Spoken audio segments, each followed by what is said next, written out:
Le matin où le testament de ma grand-mère a été lu, je suis sortie de ce bureau avec une propriété en ruine dont personne ne voulait et la voix glaciale de mon père résonnant à mes oreilles. Elle ne t'a donné que ce que tu pouvais porter, dit-il avec un sourire de dédain qui cachait une satisfaction cruelle et mal déguisée. J'ai passé 4 mois amers à essayer de comprendre pourquoi la seule personne qui m'aimait me laissait un fardeau au lieu d'un soutien. Jusqu'à ce qu'un soir de pluie, à 22h, un entrepreneur m'appelle et prononce ces mots qui ont changé mon destin. Madame Béatrice, nous avons trouvé quelque chose de caché dans la structure. Quand je suis arrivée à la vieille demeure de Lyon, les gyrophares bleus de la gendarmerie se reflétaient déjà dans les flaques de l'entrée, éclairant la décadence de cette construction centenaire qui m'appartenait désormais. Ils ont extrait de l'intérieur d'un double mur un coffre en acier massif avec mes initiales, BH, gravées de manière profonde et élégante sur le couvercle de métal froid. Ce qui se trouvait à l'intérieur ne servait pas seulement à confirmer mon identité face au monde, mais à détruire le masque de respectabilité de ma propre famille. Cela prouvait que mes parents n'étaient pas seulement avares, mais des criminels qui avaient sous-estimé la perspicacité d'une femme âgée. Avant de poursuivre cette révélation, je vous demande de réserver un moment pour interagir avec ce récit, mais seulement si cette histoire de trahison résonne avec votre propre expérience de vie. Si vous avez déjà ressenti l'injustice d'être le maillon faible d'une lignée, laissez votre localisation et l'heure actuelle en commentaire pour que nous puissions connecter nos vécus. Mon nom est Béatrice Eder, j'ai 28 ans et je travaille dans une organisation à but non lucratif qui aide les réfugiés à retrouver leur dignité sur le sol européen. Voici l'histoire de la pire infamie que ma famille ait commise et comment ma grand-mère a veillé à ce que justice soit rendue. Laissez-moi vous ramener en septembre dernier, à un dîner de dimanche où j'occupais ma place habituelle en bout de table, près de la porte de service. Dans la famille Eder, le dîner dominical n'est pas une invitation cordiale, c'est une convocation obligatoire que personne n'ose refuser sans affronter de graves conséquences sociales. Notre maison familiale est un manoir de style néoclassique, avec des colonnes imposantes et des jardins impeccables dans un quartier exclusif de la périphérie parisienne. Vue de la rue, la propriété semble le décor parfait pour un portrait de bonheur aristocratique, mais l'intérieur est une prison d'apparence. À l'intérieur, l'ambiance ressemble à un tribunal de grande instance où le verdict contre moi a déjà été décidé avant même que la soupe ne soit servie. Mon père, Enrique, assume le contrôle absolu en bout de table, tandis que ma mère, Viviane, s'assoit à sa droite comme une reine consort vigilante. Ma sœur, Clara, occupe la place à gauche, affichant sa posture d'héritière parfaite et future gestionnaire des affaires immobilières de la famille. Je reste à l'extrémité opposée, assez près de la cuisine pour ramasser les assiettes et assez loin pour ne pas ternir leur éclat. Aujourd'hui, Viviane est rayonnante parce que Clara a enfin été promue directrice régionale de l'un des plus grands cabinets de conseil de luxe à Londres, un poste prestigieux. Elle pose sa coupe de cristal de vin français comme si elle déposait un trophée d'or sur la nappe de lin impeccable. Enrique hoche lentement la tête avec l'orgueil d'un homme qui croit avoir modelé le succès à son image. Sera-ce le bureau de Mayfair ? Demande-t-il, calculant déjà l'impact de cette position sur la valeur stratégique du nom de notre famille. Leader régional pour toute l'Europe du Nord, répond Clara sans esquisser un sourire, car elle sait que sa supériorité est désormais un fait accompli et indiscutable dans la pièce. Je lui souris, tentant de trouver un espace d'humanité, et j'attends une pause dans la conversation pour partager un peu de mon propre travail humanitaire. J'ai obtenu un logement permanent pour une famille de 5 personnes cette semaine, dis-je doucement, me rappelant le soulagement dans les yeux de cette mère qui vivait dans un refuge. C'est bien, ma chérie, murmure Viviane sans même lever les yeux de son assiette, coupant toute possibilité d'approfondir le sujet. Clara, raconte à ton père ton portefeuille d'investissement à Boston, interrompt Viviane, détournant l'attention vers les chiffres et le capital qui comptent réellement pour eux. Je coupe mon poulet en silence et, après le dîner, je fais la vaisselle seule pendant que le reste de la famille se retire dans le salon climatisé. Clara part sans dire au revoir et mes parents ne me proposent même pas de rester pour le café, me traitant comme une employée ayant terminé son service. Sur le chemin du retour vers mon petit appartement de location, mon téléphone vibre avec un message vocal que je garderai pour toujours. C'était la voix de ma grand-mère Margarida, chaleureuse et tranquille, comme le soleil d'automne sur les vignes qu'elle aimait tant soigner dans sa jeunesse. Bia, j'ai fait ton gâteau au citron préféré aujourd'hui, viens le chercher avant que ta mère ne décide qu'il est trop calorique pour son régime, disait-elle. Elle m'appelait chaque semaine, se souvenant de chaque détail de ma vie, de mes dossiers au travail et des jours où le monde semblait pesant. Elle m'a dit une fois quelque chose que je n'avais pas compris à l'époque, alors que nous étions assises sur la terrasse de son ancienne maison à Lyon. Margarida regardait les murs de cette maison victorienne dégradée comme si elle entretenait une conversation secrète avec les esprits du passé qu'elle seule entendait. Il y a des choses que j'ai cachées dans ces murs, Béatrice, quand le moment sera venu, tu comprendras le poids et la valeur de ce que j'ai laissé derrière moi. Je pensais qu'elle parlait de souvenirs sentimentaux ou de vieilles photographies, car c'était une femme portée sur les métaphores poétiques concernant l'histoire familiale. Cela s'est passé 3 mois avant son départ, et je réalise maintenant qu'elle ne parlait pas de souvenirs, mais de preuves concrètes de crimes. La nouvelle de sa mort est arrivée à 2h07 du matin un mardi, par la voie mécanique et rodée d'une infirmière de l'hôpital central de Lyon. Madame Eder, j'ai le regret de vous informer que votre grand-mère, Margarida Eder, est décédée dans son sommeil il y a environ 1 heure, je vous prie d'accepter mes sincères condoléances. Je ne me souviens pas avoir accroché, ni comment j'ai mis mes chaussures, réalisant seulement des kilomètres plus tard que je les avais inversées dans la précipitation. 40 minutes plus tard, je me suis garée à l'hôpital et j'ai vu la Jaguar noire de mon père et une Mercedes argentée que je ne connaissais pas. À l'intérieur, au lieu de trouver ma famille en deuil au chevet de Margarida, je l'ai trouvée en un cercle tendu près des machines à café du couloir. Enrique, Viviane et un homme en costume gris se trouvaient dans un espace étroit, discutant de documents alors que le corps de ma grand-mère était encore chaud dans la chambre voisine.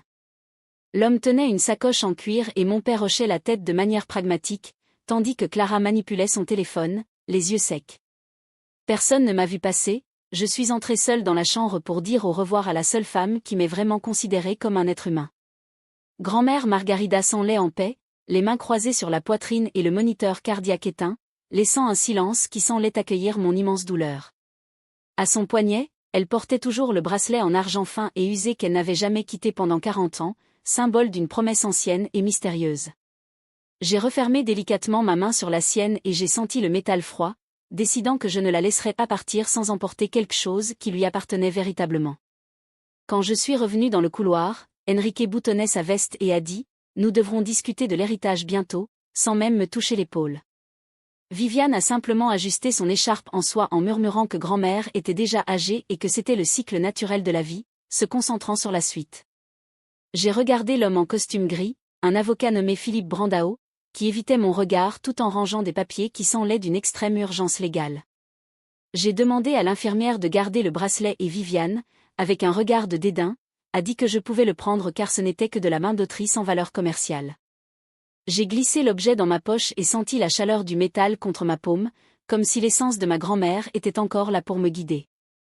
Les funérailles ont eu lieu dans une petite église de pierre à Lyon, où plus de 80 personnes sont venues rendre hommage à une femme qui connaissait tout le monde à son nom.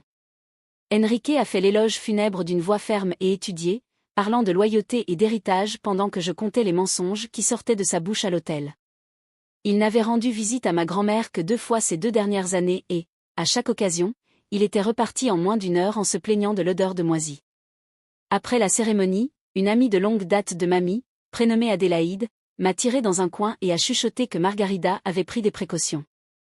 Des précautions pourquoi, ai-je demandé, mais Adélaïde a été interrompue par Viviane qui s'est approchée avec un sourire diplomatique pour mettre fin à toute conversation privée. Adélaïde m'a lancé un dernier regard d'avertissement, le genre de regard qui dit que la vérité est enterrée mais qu'elle finira à réémerger le moment venu. 3 semaines plus tard, nous avons été convoqués au cabinet de Philippe Brandao, l'avocat dont je n'avais jamais entendu parler avant la nuit du décès. Le bureau était froid, avec des murs minimalistes et une table de conférence trop longue pour notre famille désunie et pétrie de secrets.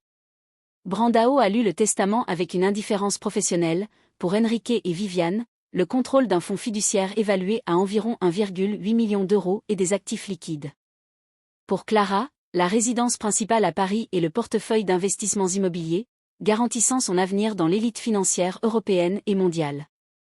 Pour moi, Béatrice, il ne restait que l'immeuble situé rue des Détulas à Lyon, une maison abandonnée et condamnée par les autorités municipales depuis des années. Enrique s'est tourné vers moi et a dit froidement, « Ta grand-mère connaissait tes limites, elle ne t'a donné que ce que tu pouvais gérer avec ta vie simple. » Je suis sortie de ce bureau sans me retourner, sentant mes mains trembler alors que je montais en voiture et regardais l'adresse de cette maison en ruine. C'était la même maison où ma grand-mère avait grandi, la même véranda où elle m'avait dit qu'il y avait des choses cachées que je comprendrais un jour. La structure victorienne s'affaissait, les herbes folles envahissaient le jardin et les fenêtres étaient brisées, mais j'ai ressenti une force étrange m'attirer dans ce chaos. À l'intérieur, entre la poussière et le moisi, j'ai trouvé une vieille photo de Margarida souriant avec un bébé dans les bras devant cette même porte en bois. Au dos de la photo, l'écriture décolorée disait « Pour ma Béatrice, la maison se souvient de tout », et c'est à ce moment que j'ai décidé d'investir mes économies dans la reconstruction. J'ai engagé Francisco, un entrepreneur de confiance, qui m'a prévenu que la rénovation coûterait au moins 70 000 €, une somme que je pouvais à peine couvrir avec des emprunts. Au deuxième jour de démolition, il m'a appelé pour me montrer un double mur dans le salon, construit avec l'intention claire de cacher quelque chose. Quelqu'un ne voulait pas qu'on touche à ça, mais la maison est à vous, a-t-il dit avant d'utiliser la masse pour révéler le secret d'acier. Enrique m'a appelé ce soir-là, proposant 15 000 € en liquide pour la maison, tentant de me convaincre que je commettais une erreur financière. J'ai refusé l'offre et reçu des messages de Viviane m'accusant de détruire la famille et de déshonorer la mémoire de ma grand-mère par mon entêtement et mon arrogance juvénile. Même Clara m'a appelé, pour la première fois depuis des mois, pour me dire que j'étais délirante et que je devais simplement accepter ma défaite. J'ai senti qu'ils étaient désespérés que je ne découvre pas ce qu'il y avait derrière ce mur, et cela m'a donné le courage qui me manquait. Le coffre en acier que nous avons trouvé contenait le véritable testament de Margarida, daté de 18 mois avant le document frauduleux que Brandao avait présenté. Dans celui-ci, ma grand-mère me laissait le fonds fiduciaire et le manoir de Paris, tandis qu'Enrique et Viviane ne recevaient que 1 € chacun en symbole de mépris. Le troisième compartiment du coffre gardait des relevés bancaires prouvant que mon père avait détourné plus de 340 000 € des comptes de mamie de son vivant. Elle avait tracé chaque transfert illégal, notant en marge « Je n'ai pas signé ceci, ce n'est pas mon écriture », créant un dossier de trahison. J'ai porté les preuves devant une avocate spécialisée dans la criminalité en col blanc, maître Elena Vaz, qui m'a expliqué que nous étions face à un cas de fraude fédérale et d'abus financiers. Mon père a tenté de m'intimider, prétendant avoir les meilleurs avocats de France et que le juge local était son compagnon de table au club privé de Lyon. Cependant, maître Elena a porté l'affaire au niveau européen, contactant les autorités financières qui ne pouvaient être achetées. L'enquête a révélé que même l'avocat Brandao était impliqué dans le système de falsification de signatures au profit de ma sœur et de mes parents. Pendant le procès, j'ai rencontré un agent retraité nommé Marcos, qui s'est révélé être un ancien amour de ma grand-mère et qui l'avait aidé à préparer ce piège légal.